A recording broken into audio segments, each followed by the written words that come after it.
Embracing force. First posture. Deep dive. Oh, yeah. Okay, so everybody just get into some embracing force. Your best embracing force. I will do the same. No, I'm going to watch first, and then you'll get to see my embracing force.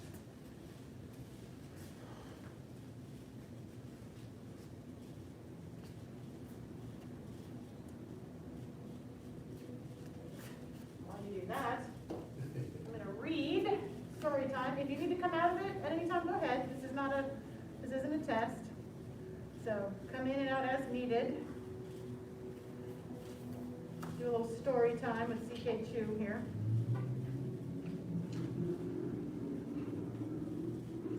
All right. So this is how he describes getting in and out of it.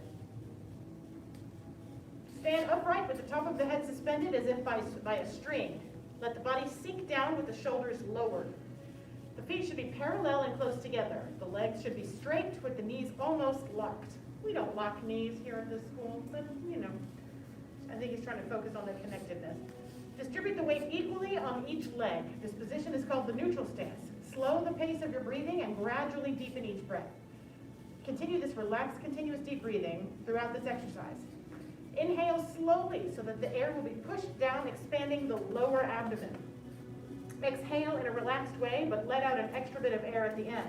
So you're really trying to deflate your lungs and your abdomen, but not force it. It's all soft and gentle, but it's a little bit more of a forceful exhalation at the end.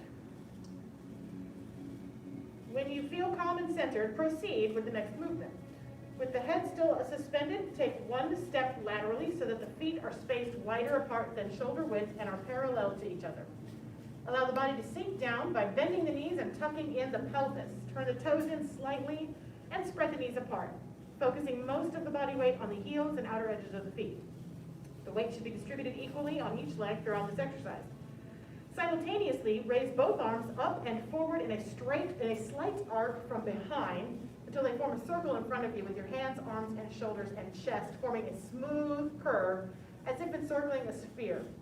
The palms should face the chest with the fingers slightly stretched. Be sure that the shoulders and elbows are lowered and that the pelvis is tucked in. Maintain this position for a while, remembering to hold the head as if suspended from above. You can lean the torso slightly forward for easier positioning as long as the back is kept straight. Later, you can rock back to a more vertical posture as in the side view, which I'll show you in just a second. You should sense your body by pressing down on the floor with most of the weight felt in the heels and outer edges of the feet. The legs should be somewhat bow-shaped to facilitate this weight distribution. If the form is done properly, you should feel pressure on the outside of the thighs. Make sure that no stress is felt on the knees. Initially, this position should be held for 3 minutes while maintaining relaxation and deep breathing. Breathe with diaphragm through the nose and as silently as possible. The mouth should be closed with the teeth gently meshed together. The front upper surface of the tongue should rest on the roof of the mouth just behind the front teeth. Gaze at a point directly ahead through relaxed eyelids. Gaze ahead roughly through your fingertips. The mind is calm and meditative. Gradually, the duration of this form can be increased to 15 minutes. The three key points of this form are the suspension of the head, the tucking in of the pelvis, and the relaxation of the body. The stress should be on the outside of the thighs, not the knees. And oh my gosh, this mask has had it on me, and then it's just going to pull my ear down every 2 seconds. Caution, if there's stress on the knees, immediately recheck your alignment, making sure that you have the knees out and the toes in. If you are able to suspend your head, you'll have more success in the duration of holding this exercise. However, you should always have some feeling of discomfort in the thighs, especially towards the end of this form. Avoid the tendency to fidget. If you need to make adjustments, adjust your posture with calm, controlled movements. When you develop to the point where you do not feel this discomfort, make your stance wider and sink down lower accordingly. All right. That's a lot of talking, so come out of it. And take a look at CK Chu's posture. Story time. So he's pretty upright here. That's where that rocking back vertically that he talked about. I wish he had a picture of himself as he folds forward a little bit. But the end result should be closer to this. It's very easy to overlean in embracing horse. If his posture were wider and he were lower, he would be folding forward more to match it. So I'm gonna do my embracing horse, and you guys can watch as he break and observe and see if you see anything. I guess I'll do it towards side view. Hopefully I'll get it right. Obviously in class we don't always have the time to sit there and really center yourself, but we do the breathing right before, so hopefully that helps. So, trying to feel both my feet on the floor, and step laterally, like commencement. All right, tuck my toes in slightly, bend my knees, get my tuck. So at first, he's saying you can fold forward to find your balance, and then once you get there, you can rock up a little bit. Provided, hopefully, my back is straight. So if you need to make a 3D look around, feel free.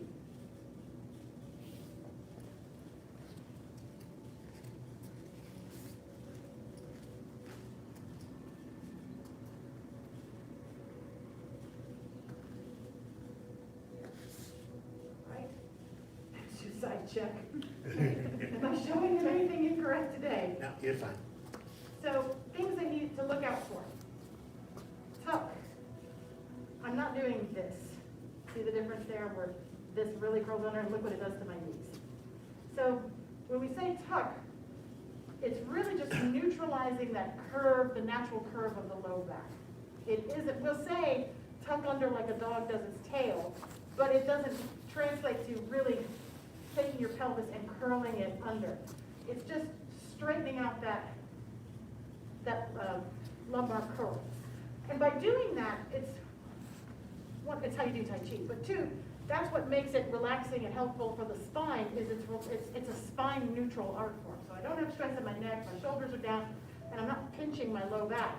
It's putting all that work in the thighs. And then the second thing is not hunching. Because obviously if I hunch, look what it does to my neck. Can I do it suspended now? I'm crunching my neck up. So this rounded connected, it's very easily misunderstood as a crimping and a really like a pinching of this chest. And that's not it at all. It's open. There's no point on my body that feels pinched. Like if you imagine a garden hose. So if I come around and I adjust this part of your posture, sometimes I'm trying to straighten this hinge out because sometimes this happens. If I do that, I've crimped off this flow here. So I'm open. I'm rounded and connected here, but I'm not pinched off. I'm not pinched off here. I'm not pinched off here in the knees. And if I were going to go bigger and lower, naturally I'd have to fold a little bit more forward because this is wrong. So when you see different aptitudes and levels of people doing that in class, some of it's incorrect. Some of it is everybody's kind of feeling it out for themselves. But it's also a level of how wide are they, how low are they sunk, because this is also correct. If I have a really delicate low back, or I'm trying to heal something, or my body is just giving me a tough time today, I'm still sinking a little bit. I've got my tuck. This is completely correct.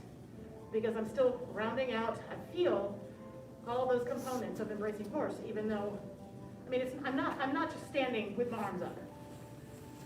It looks like something, but I'm tuck, bent, connected. Hopefully you can see a little difference between here and a small embracing horse. Does that make sense? Mm-hmm. Don't get discouraged with embracing horse because right when you feel like you've got it, a new layer of understanding will happen or a correction will happen and it'll be like, darn it, broken again. It's not broken. It's just, it's like layers of an onion. With each new understanding comes new levels of things to be aware of. So it's definitely a journey.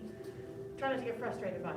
Well, you said last week that I needed to do this. Well, and you're doing it now, which means this other thing has to happen. So it's all, it's a very three-dimensional posture. So if you can try to stay at ease with a little playful in your attitude rather than, you'll have better success with it.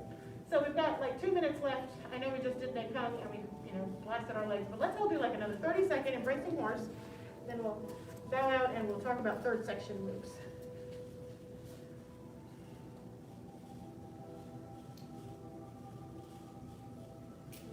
If you don't have time to run your form or you forget moves, this really is one-stop shopping. And if you can give 2 to 3 minutes of embracing horse through a busy day, that is the best kind of Tai Chi practice. It's Tai Chi in one little morsel, and it does everything.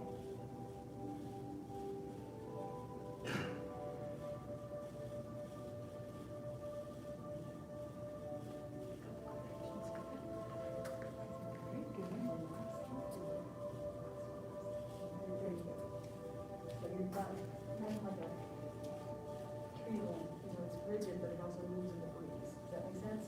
Good. Very good.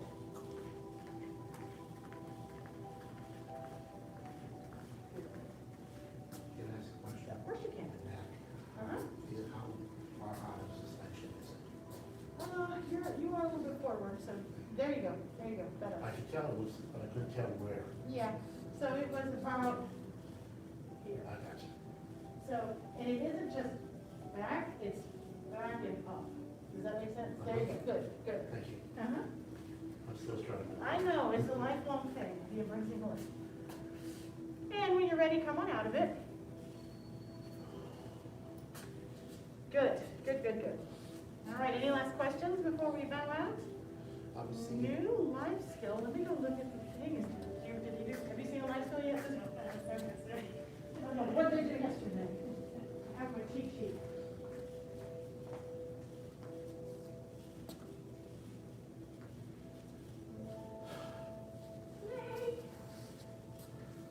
Unless someone tells me otherwise, I'm going with snake. That's the one. Okay. Snake. Like I said, unless I'm told otherwise, it's snake. So I'm going to do it once to the back, and then I'll do twice to the front so that people at home can see it.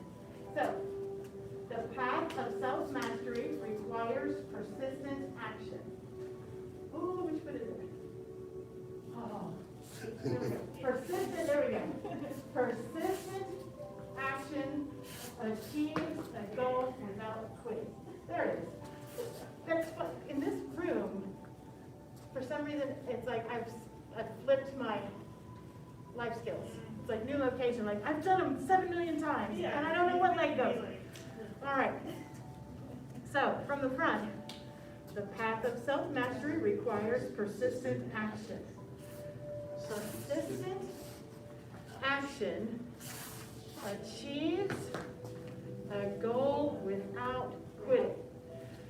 It's a complicated one. We have it on our website, in our recorded videos. Path of self-mastery requires persistent action. So persistent action, I'm going to step back with the left, step in with the right. I'm going to draw my hands up, right hand up, left hand kind of at my elbow. Persistent action, I'm going to step with the left, step out with the right, and then just some stuff happens. Achieves a goal without quitting. These are eye grazes, basically. That's what snake, it's striking out, and then the fingers would be like poking and gouging eyes. So I'm going to do it a couple more times in front. We will get it cleaned up. I'll keep trying to show you. Path of self-mastery requires persistent action.